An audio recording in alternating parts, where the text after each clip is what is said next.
when the county expects to reopen the Petco Park vaccination site and where San Diegans can turn for appointments in the meantime.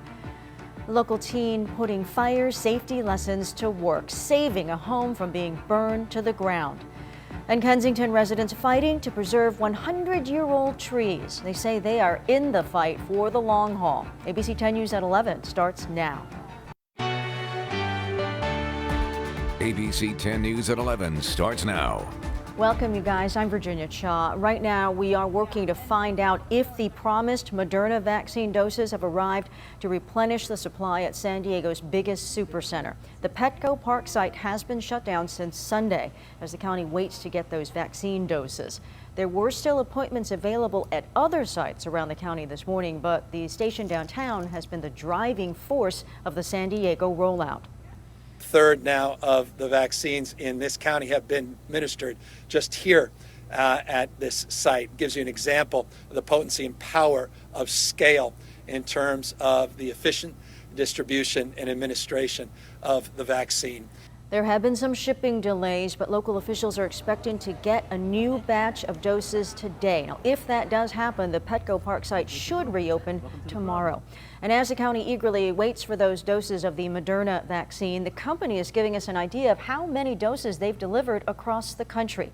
This morning, Moderna announcing they've supplied the U.S. with 45 million doses so far. Despite the shortage we are seeing here in San Diego, Moderna estimates only about half of those doses supplied across the U.S. have been administered. Moderna expects a total of 100 million doses to be delivered nationwide by the end of March.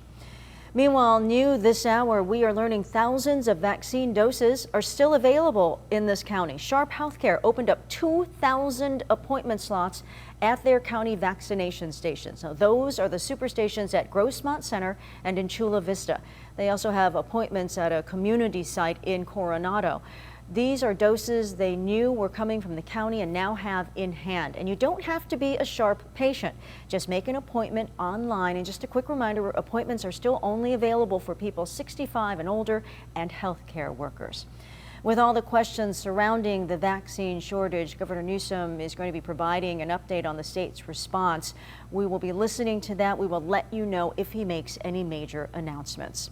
Meanwhile, President Biden about to hit the road in an attempt to drum up public support for his COVID relief bill. ABC's Mary Alice Parks has the latest.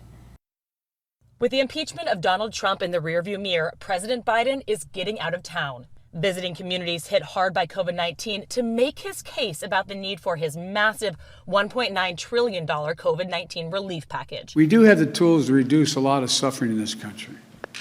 We just have to choose to use them.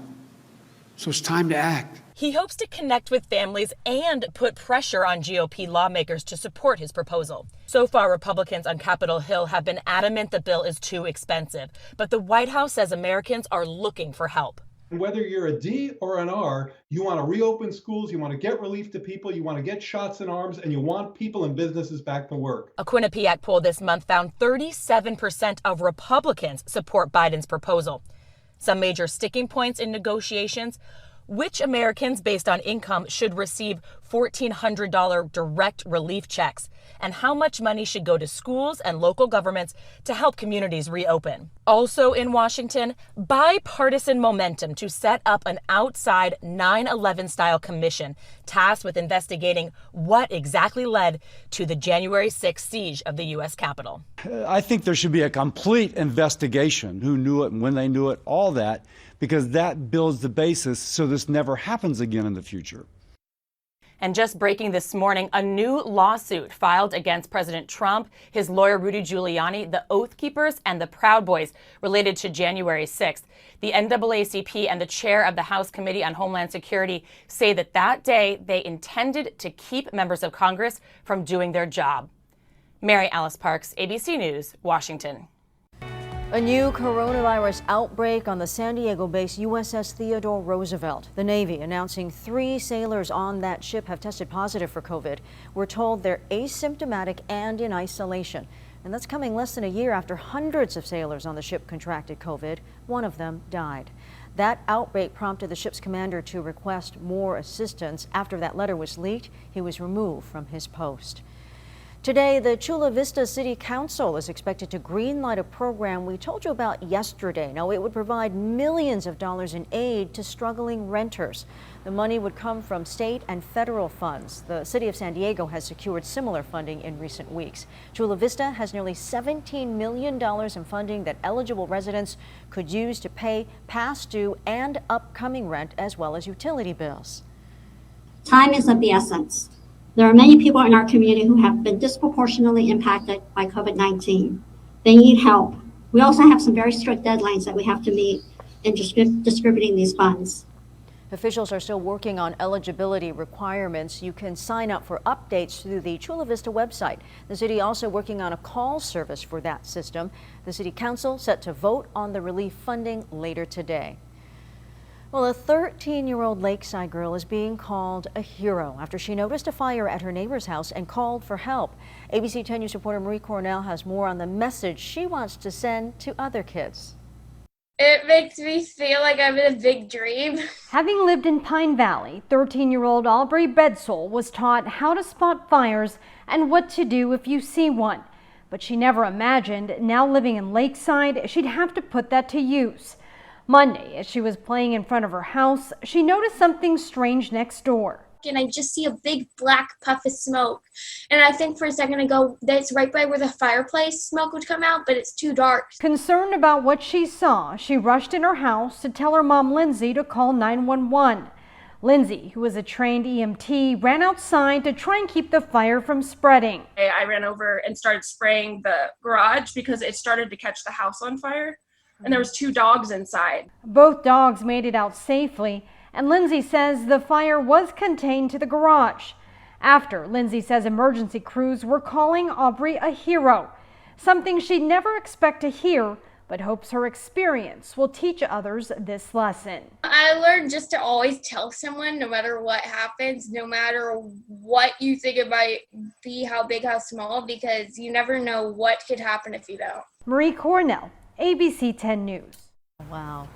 Well, now to a 10 News follow-up. People in Kensington are rallying to try to save 100-year-old pepper trees from demolition. Now, we showed you last week how people park their cars in front of the trees to try to keep workers away. Well, now the city plans to cut those trees down this week.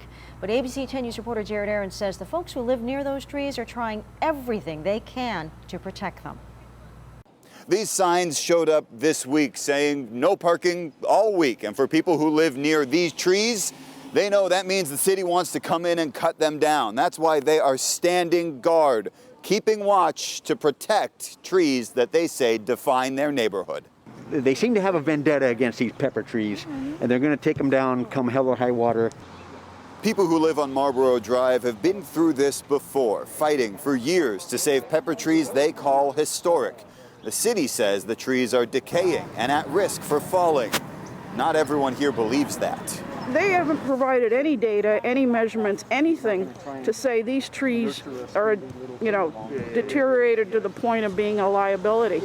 Protesters have already thwarted several attempts to remove the trees. They've also filed for a temporary restraining order, tried to get the trees designated as historic, even appealed to a handful of city boards, all to no avail. Tuesday morning, Councilmember Sean Ella Rivera, who represents the area, came out, not to provide a solution, but a sounding board.